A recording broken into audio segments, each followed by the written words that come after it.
International standards తో quality education అందిస్తుంది futuristic edu initiatives.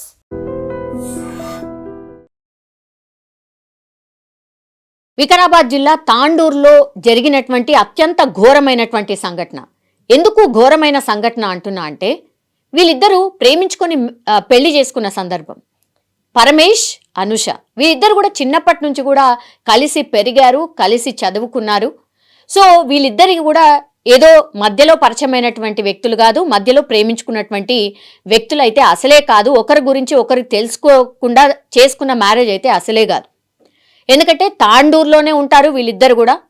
కానీ ప్రేమించిన సంగతి ఇద్దరు పేరెంట్స్కి చెప్పుకున్న తర్వాత మాత్రం ఇరువురు పేరెంట్స్కి కూడా వీళ్ళ ప్రేమ వివాహం నచ్చలేదు అండ్ వద్దు అని చెప్పారు. అటు పరమేష్ పేరెంట్స్ కానీ అనుష పేరెంట్స్ కానీ మీరు ఈ పెళ్లి చేసుకోకండి, మీరు కలిసి ఉండలేరు, వద్దు అనేటువంటి మాట. పోనీ వీళ్ళిద్దరు ఏమైనా క్యాస్ట్ ఏమైనా వేరే అంటే అది కూడా కాదు, ఇద్దరు సేమ్ క్యాస్ట్ కూడా. సో ఇక్కడ ఎట్లాంటి విషయం కూడా వీళ్ళిద్దరి రిజెక్షన్ అంటే పెళ్లికి నో అని చెప్పడానికి లేదు. కానీ ఇక్కడ మనం అర్థం చేసుకోవాల్సింది ఆర్ క్వశ్చన్ చేయాల్సింది ఆర్ ఈ ఇన్సిడెంట్ జరగడానికి కారణం ఏమై ఉంటుంది అన్నప్పుడు, వీళ్ళిద్దరూ లవ్ మ్యారేజ్ చేసుకుందామని డిసైడ్ అయినరు. ఇద్దరు పేరెంట్స్ ఒప్పుకోకపోయినా వాళ్ళు తాండూరు నుంచి వెళ్ళిపోయి మ్యారేజ్ చేసుకున్నారు. మ్యారేజ్ చేసుకున్న తర్వాత పేరెంట్స్కి ఈ విషయం తెలిసింది. పెద్దలు అందరూ కూడా ఇరు కుటుంబాల వాళ్ళు కూర్చొని సర్ది చెప్పి, ఇట్లా కాదు, మేము వద్దు అనుకున్న మ్యారేజ్ని మీరు కావాలనే ఇష్టపడి మ్యారేజ్ చేసుకున్నారు, కానీ ఇట్లా కుదరదు అని మళ్ళీ మీరిద్దరు తిరిగి రండి, మేమే ఏదో ఒకటి చేసి మళ్ళా మేమే ఈ వివాహం జరిపిస్తాము అని వాళ్ళు మ్యారేజ్ చేసుకున్న కొన్ని నాళ్ళ తర్వాత పిలిపించి మళ్ళా గ్రాండ్గా మ్యారేజ్ అయితే చేశారు. మ్యారేజ్ అయితే చేసారు, కానీ వీళ్ళిద్దరూ ప్రేమించుకున్నారు, కానీ వీళ్ళిద్దరు బాగానే ఉన్నారు, కానీ వాళ్ళ పేరెంట్స్ మాత్రం కలవలేకపోయినరు. అటు అనుష పేరెంట్స్ కానీ ఇటు పరమేష్ పేరెంట్స్ కానీ. ఎస్పెషల్లీ అనుష పేరెంట్స్ అయితే బిడ్డ సుఖంగా ఉంటే చాలే అని అనుకున్నారు, కానీ పరమేష్ పేరెంట్స్కి మాత్రం అనుష అసలే నచ్చలేదు. అనుష కట్న కానుకలు తేకపోవడం అసలే నచ్చలేదు. అంటే కట్న కానుకలు ఏమీ ఇవ్వకుండానే ఈ మ్యారేజ్ అంతా కూడా జరిగిపోయింది. ఇప్పుడు ఇక్కడ యాక్చువల్ కాంట్రవర్సీ అనుకోండి, లేదంటే అసలు ఈ ఇబ్బంది ఇక్కడే మొదలైంది. ఇప్పుడు అనుషని మ్యారేజ్ చేసుకున్నాడు, వాళ్ళు కూడా ఇప్పుడు అత్తమామలతోని కలిసి ఉంటున్నారు. రోజు అత్త పోరు అనమాట. రోజు ఏదో ఒకటి, కోడలంటే నచ్చలేదు కాబట్టి జీవితాంతం ఇప్పుడు పరమేష్ ఇప్పుడు వాళ్ళ కొడుక్కి ఆ కోడలే ఉండిపోతుంది కాబట్టి రోజు ఏదో ఒకటి అనడం, రోజు ఏదో ఒకటి తిట్టడం. ఇంకా తిట్టుడంటే ఇక బూతులే అనమాట. ఏ పని చేసినా కూడా అనుష నచ్చలేదు కాబట్టి అన్నిటికీ వంకలు పెడుతూ ఏదో నెపంతో తిట్టడం. అనుష కూడా వాళ్ళ పేరెంట్స్కి చెప్పలేకపోయింది. ఎందుకంటే లవ్ మ్యారేజ్ కాబట్టి వాళ్ళని ఒప్పించి సముదాయించి మ్యారేజ్ చేసుకుంది కాబట్టి ఈ చిన్న విషయాలు కూడా నేను ఏం చెప్తా మా పేరెంట్స్కి అని ఆమె కూడా చెప్పలేదు. కానీ అనుష అట్లాగే ఈ పరమేష్ జంటని ఆ చుట్టుపక్కల వాళ్ళు చూశారు కాబట్టి రోజు అత్త ఏదో ఒకటి అనడం, గట్టిగా అరుపులు వినిపించడం. స్థానికులందరికీ ఈ విషయం తెలుసు. మరి ఏం జరిగిందో ఏందో తెలీదు. 8 నెలలు అయిపోయింది వీళ్ళిద్దరు మ్యారేజ్ అయిపోయి, కానీ అడ్జస్ట్ అయితే కాలేకపోయింది వాళ్ళ అత్త. దీంతో ఏమైంది, వారం క్రితం మరి ఏం జరిగిందో తెలీదు, పరమేష్ ఇప్పుడు ఎవరైతే మ్యారేజ్ చేసుకుందో అనుష రోజు తాగి వచ్చేవాడట. మరి అది ముందటి నుంచే అలవాటు ఉందా, లేకపోతే అనుషకు తెలీదా, తెలిసే చేసుకుందా, ఇదంతా కూడా తెలియదు. ఇప్పుడు పోలీస్ విచారణలో తెలవాల్సిన అంశం. రోజు తాగి వచ్చి అనుషని తిట్టడం, గట్టిగా అరవడం చేసేవాడు. అటు అత్తాతోని పోరు, లాస్ట్కి వస్తే ఇప్పుడు కట్టుకున్నవాడు కూడా తిట్టడం. ఆ తర్వాత రీసెంట్లీ అంటే 1 వీక్ 10 డేస్ బ్యాక్ నుంచి కొట్టడం కూడా స్టార్ట్ చేశాడట. ఏ లెవెల్లో కొట్టాడు అని అంటే, పూర్తిగా అనుష బాడీ మొత్తంగా కూడా కమిలిపోయి బొబ్బలెక్కినటువంటి పరిస్థితి. అంత గట్టిగా కొట్టాడు పరమేష్. దీంతో ఏమైపోయింది, ఇంకా టార్చర్ భరించలేకపోయింది అనుష. వాళ్ళ పేరెంట్స్కి ఇంకా ఏది ఏమైనా సరే అనుష వాళ్ళ పేరెంట్స్కి చెప్పింది, ఇలా జరుగుతోంది, ఇట్లా అవుతుంది అని.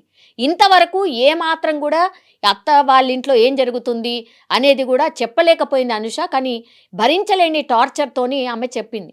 అటు అత్త అండ్ దెన్ తర్వాత కట్టుకున్నటువంటి హస్బెండ్ కూడా కొట్టడంతో ఇంకా వాళ్ళ పేరెంట్స్కి చెప్పడంతో వాళ్ళ పేరెంట్స్ వచ్చి చూసేసరికి తమ బిడ్డని మొత్తం ఎంత భయంకరంగా కొట్టిండంటే, మరి పరమేశే కొట్టిండా లేకపోతే అత్త మామలు కూడా కొట్టిండ్రా తెలియదు. ఇప్పుడు ఇవన్నీ కూడా క్వశ్చన్స్ ఎందుకు రేజ్ అవుతున్నాయంటే, వారం క్రితం అనుషని కొట్టిన తర్వాత వాళ్ళ పేరెంట్స్ మేమే చూయిస్తామని తీసుకొని వచ్చిరట తాండూరు దగ్గరలో ఉన్నటువంటి హాస్పిటల్కి.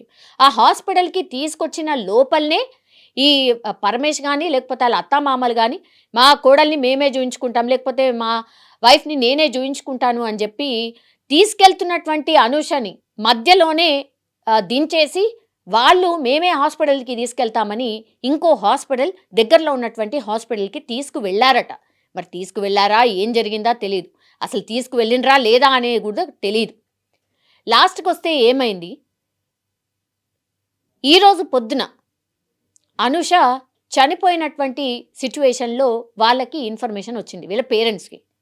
దీంతో పేరెంట్స్ ఇక లబోదబో మనడం తప్పించి ఇంకేముంటుంది. ఇంత ప్రేమించి పెళ్లి చేసుకున్న మనిషే నా బిడ్డని చంపేస్తాడని ఎవరైనా ఊహిస్తారా, ఏ తల్లిదండ్రైనా? ఇప్పుడు వాళ్ళకు ఉన్నటువంటి క్వశ్చన్లు ఏంటంటే, వరకట్నం ఇవ్వలేదు, కట్నం తేలేదు కాబట్టి అనుషని కొట్టి చంపేశారు, అనుష అంటే ఇష్టం లేకుండే కాబట్టి కొట్టి చంపేశారు, నా బిడ్డ ఈ కొట్టుడ వల్ల చనిపోయింది అనేది ఇప్పుడు అనుష పేరెంట్స్ ఆరోపణ. వాళ్ళని మాకు అప్పచెప్పండి, వాళ్ళని ఖచ్చితంగా పనిష్ చేయాల్సిందే అని అనుష వాళ్ళ పేరెంట్స్ పెద్ద ఎత్తున అక్కడ ఆందోళన చేస్తున్న సిచ్యువేషన్ అయితే కనిపిస్తోంది. 8 నెలలే అయింది ప్రేమించి పెళ్లి చేసుకున్న వాళ్ళు కూడా ఇలాంటి స్థితిలో ఒక అమ్మాయిని చంపే వరకు ఆర్ చంపే స్థితి వరకు తీసుకువెళ్లారు అంటే మరిగా ప్రేమ ఎక్కడున్నట్టు? సో ఎవరైనా సరే ప్రేమించాము, ప్రేమించుకుంటున్నాము అని అక్కడి వరకే కాదు, అసలు వాళ్ళ బ్యాక్గ్రౌండ్ ఏంది, ఎవరు వాళ్ళ పేరెంట్స్ ఒప్పుకోకపోయినా మనం ఎలా బతకాలి, ఫ్యూచర్ ఏంటి అని ఆలోచించుకొని ఓ 10 సార్లు ఆలోచించుకొని థింక్ చేసుకొని మ్యారేజెస్ చేసుకోవాలి. కానీ ఇగో ఇట్లాంటి సిచ్యువేషన్లో లాస్ట్కి వస్తే ఒక మనిషిని కోల్పోయే పరిస్థితుల్లో తీసుకురావడం అయితే అత్యంత బాధాకరం. ఈ కేసులో ఏం జరిగిందో ఏంటి అనేది పూర్తి స్థాయిలో పోలీసులు అయితే ఇన్వెస్టిగేషన్ చేస్తున్నారు. కానీ వారం 10 రోజుల క్రితమే అనుషాని కొట్టి ఉన్నారు కాబట్టి ఆ దెబ్బల్ని తట్టుకోలేక చనిపోయిందా, లేకపోతే హాస్పిటల్ తీసుకువెళ్తున్నామని చెప్పి మరోసారి అనుషాని కొట్టారా, ఇవన్నీ విషయాలు కూడా బయటికి రావాల్సిన పరిస్థితి అయితే కనిపిస్తోంది. ఇప్పుడు పూర్తి స్థాయిలో ఇన్వెస్టిగేషన్ అయితే పోలీసులు చేస్తున్నారు. ఇప్పుడు ఎవరైతే పరమేష్ ఉన్నాడో, అంటే ఈ అమ్మాయి మ్యారేజ్ చేసుకున్నటువంటి హస్బెండ్ ఎవరైతే ఉన్నారో ఇప్పుడు ప్రస్తుతం పరారీలో ఉన్నట్టు చెప్తున్నారు బంధువులు. అయితే ఆయనని పట్టుకునే ప్రయత్నంలో పోలీసులు అయితే ఉన్నారు. ఇప్పుడు పరమేష్ అనే వ్యక్తిని పట్టుకున్న తర్వాత అత్తమామల్ని విచారణలో భాగంగా ఎట్లాంటి విషయాలు చెప్తారు, అనుష ఎట్లా చనిపోయింది ఏంటి అనేది తెలిసే అవకాశం అయితే కనిపిస్తోంది. కానీ దయచేసి లవ్ మ్యారేజ్కి సంబంధించి చాలా చాలా జాగ్రత్తగా ఉండాల్సిన అవసరం ఉంది. అండ్ ఎస్పెషల్లీ ఏంటంటే పేరెంట్స్కి ఇష్టం ఉంటేనే చేసుకోండి, లేకపోతే ఎంత కష్టమైనా సరే అలాగే ఉండండి తప్పించి దయచేసి మ్యారేజ్ అయితే చేసుకోవద్దు. ఇట్లాంటి అన్యాయమైన పరిస్థితులకైతే పేరెంట్స్ని నెట్టొద్దు. సాయిపూర్ ఉంటా, మా చెల్లెలు మా ఇంటికి వచ్చింది 3 రోజులు ఉండే. ఇంతకుముందు కొట్టినట్టే ఉండలేదు ఇంట్లో. మళ్ళీ పొద్దున హాస్పిటల్ మనం ఇంటికి తోలుకోతున్నాము. మధ్యలో వచ్చి వాళ్ళ మొగాడు వచ్చి మధ్యలో వచ్చి నేను చూపించుకుని నా పిల్లలు నేను తోలుకోవతా అని గుంజుకోండి, ఆటోలోకి వెళ్ళి గుంజుకుని హాస్పిటల్ తోలుకోండి. ఎడుకోవాలి మాకు తెలియదు. ఇంటికి తోలుకోపోయినాక ఇలా వాళ్ళ గల్లీలోకి వస్తే వాళ్ళ గల్లీలో లేపారు. 7:30 అంటే సంపాద హాస్పిటల్ అని చెప్పారు. హాస్పిటల్ కడుకున్న తోటి ఇలా చచ్చిపోయారు అని చెప్పారు. అంటే ఏమిటితో అనుష మా చెల్లి పేరు, పిల్లాని పేరు పరమేష్ పిల్లాని పేరు.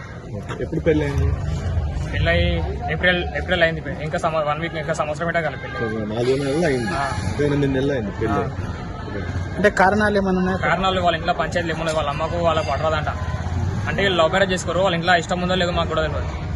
ఇప్పుడు అనుష ఒంటి మీద ఏమైనా గాయాలను? ఇంతకుముందు 3 రోజుల కింద కొట్టినప్పుడు మూక చేతులు అన్ని బరకపోయినాయంట. అవి కొట్టినాక మళ్ళీ మేము అసలు తోలుకోతే మళ్ళీ మా పెళ్ళకి నేను చూపిస్తాను తోలుకొని పోయినాక మళ్ళీ అవి మాట్లాడి ఇప్పుడు ఇంటికి తోలుకొని ఇట్లా సంపేరు ఏం చేసాడో తెలియదు. And for more videos, Please subscribe to iDream. Please subscribe to iDream. Please subscribe iDream. And please subscribe to iDream. For more videos, subscribe to iDream. please like, share and subscribe to the channel. Congratulations, iDream. Subscribe to iDream. Subscribe to iDream. So subscribe to iDream Media. iDream team andarki huge congratulations. Please subscribe iDream Media. Please subscribe to iDream. Subscribe iDream. Please subscribe to iDream. iDream అంటే నా కళల ఛానల్ను subscribe చేసుకున్న నోరు తిరుగుతలేదు, మీరైతే గంట గుర్తు కొట్టండి. For more such videos, please subscribe to iDream. Subscribe to iDream. Please subscribe to iDream. Please subscribe iDream Media. Please do subscribe to iDream. Please subscribe to iDream Media. For best entertainment and information, please subscribe iDream. And don't forget to subscribe to iDream.